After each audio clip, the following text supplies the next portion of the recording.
Last week ni dangop sa atong programa sa Bisaya Gyud si Marisa dumaog Manalo Aure para sa pagpangita sa iyang pamilya na sobra na sa 2 ka dekada na niya wa kit-i og makauban. Nakipag-coordinate ta sa provincial government sa Zamboanga del Sur sa opisina ni Governor Victor Yu para mapadali ang pagpangita sa iyang pamilya sa munisipalidad sa Tukuran. Miagi sa higpit na health and safety protocols ang pag-adto sa Bisaya Gyud team ug ni Marisa uban ang iyang anak sa Zamboanga del Sur. Ang tanan nga kauban sa magbiyahe paingon sa Zamboanga del Sur kay negatibo sa COVID-19 test results. Tanaw nato ang makatandog na panagkita sa usa ka anak na karon lang nakauli sa ilang probinsya human ang 2 ka dekada. Let's watch this.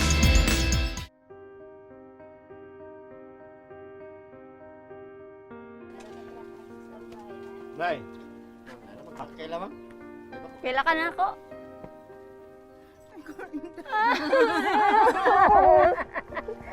Salamat kayo dahil hinabot. Gusto kayo ko lang kita ni Mamang. Adtong miaging Sabado, sa atong Operasyon Tabang, miduol si Marisa dumaog Manalo Aure sa atong programa para mangayo og tabang aron makita niya ang iyang pamilya sa Zamboanga del Sur na sobra 2 ka dekada na wala niya makita og makauban.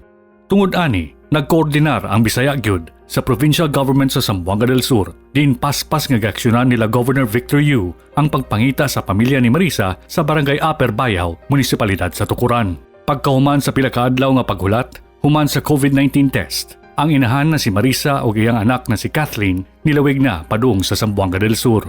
Pag-abot sa Pagadian City, nidiretso ang Bisaya Gyud team, uban ang mga staff ni Governor Yu, si Marisa o ang anak niini na si Kathleen, sa ilahang panimalay na pila ka dekada niyang wala naulian. Atong nakita ang kalisod sa kinabuhi sa pamilya Manalo. Atong na-interview ang kinamagulangan nga igsuon ni Marisa, si Balong, o istorya niya kanato ang ilang pangandoy nga makauban na ang ilahang nawala na igsuon.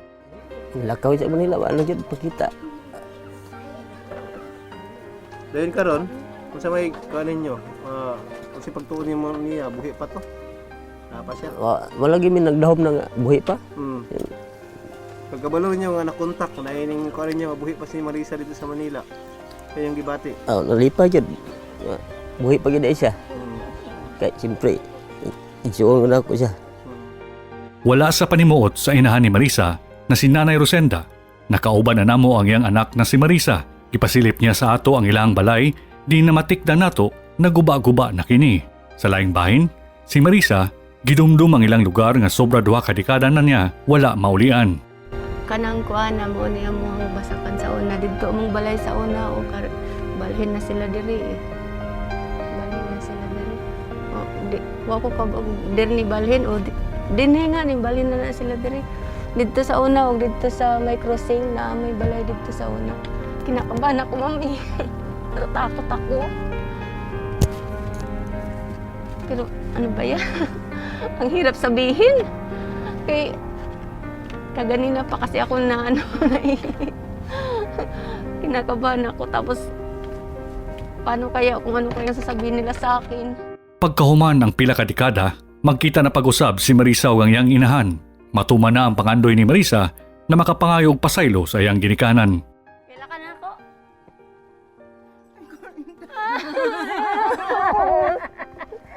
Salamat kayo dahil hinabot. Gusto kayo ko lang kita ni Mamang.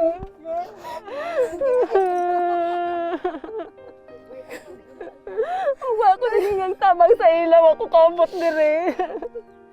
Nugay kayo ko nangita sa inyo. Namiwa ko lang nga. Abigyan ako kang matay na kainday.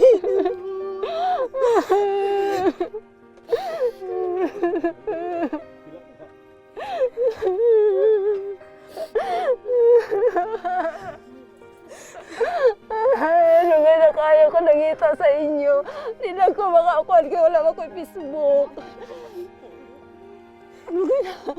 Asa man si Papang? Tawang balong na si kuya ni mo. Sige po. Ikaw na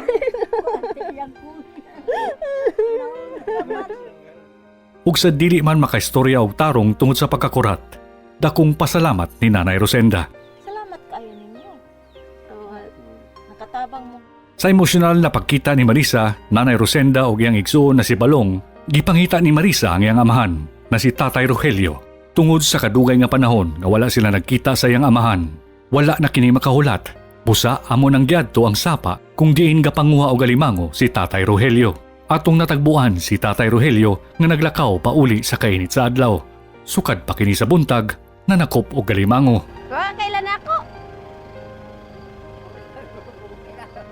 Wagin siya kailan ako. Wagin siya kailan ako. Ako si Marisa. Down guys, uy. Ako na yun. Tanong po po. Ako na yun. Kabila ko ng sakit tayo. Ikaw, dumik ka ng pagkita ko. Lagi. Sige mo na yun. Hindi ko kauli-uli kay wamang ko'y plate.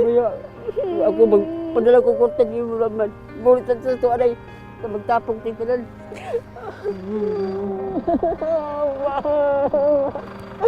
Hindi ko kaya ko ninyo. Nausig na gani mong lawas na. Ako na yung naniwag ko si Pulingkabot na. Oo, lagi. Hindi ko mangita, wabang ko ipagapi na. Gusto niya.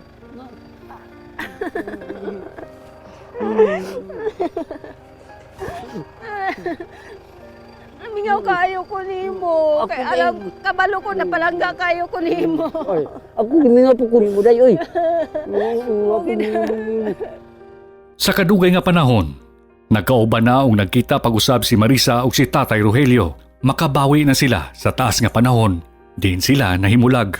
Samtang, nagpasalamat si Governor Victor Yu sa Bisaya gyud nga nahimong parte sa pagkaiusa sa pamilya Manalo. And I would rather appreciate also na sinama niyo kami dito sa effort ng pagpa-uwi ni Marisa to reunite their family. I know for the fact na ganitong situation, it will inspire us, no? Having some kind of that situation na nagpasalamat din sila sa atin, it will give us an inspiration to serve more people, no? To do more for the people. So, ang sa akin lang, I hope na yung pag-unite nila, it will give a better future for their family.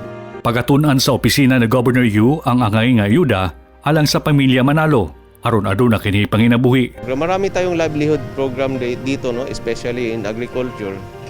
Kasi yung theory ko kasi I would rather give them something to work para mag-improve yung income sa kanila rather than dole out. So meaning to say, just like what we did in the other barangay, yung mga farmer association, binigyan namin ng mga seeds sa fertilizer sa vegetable. So naggulayan kami sa barangay. So isa yun sa pwede nating ibigay sa kanila. Naghatag pod og tabang ang Bisaya gyud kay Marisa ug sa iyang pamilya para makatabang sa ilang pangadlaw-adlaw. Para kay Governor Yoser, daghang salamat sa imong pagtabang namo. Nga nakit-anan nako akong mamang at saka papang at saka igsuon akong usa na dire. Nakaadto na gid ko dire sa Zamboanga. Daghang salamat gyud sir sa imo. At sa Bisaya gyud.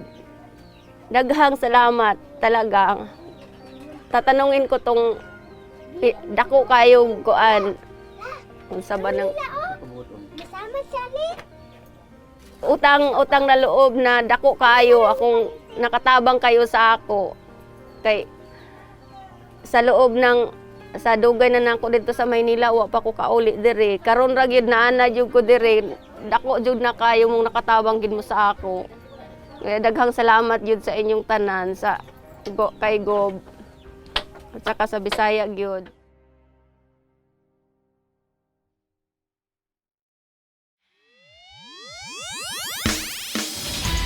Marisa ug sa iyong pamilya, daghang kaayong salamat sa pagsalig sa atong programa ug sa provincial government sa Zamboanga del Sur, Governor Vic Yu, kay Provincial Information Officer Gisrel Himang ug sa atong kapulisan sa Tukuran, Zamboanga del Sur. Daghang salamat.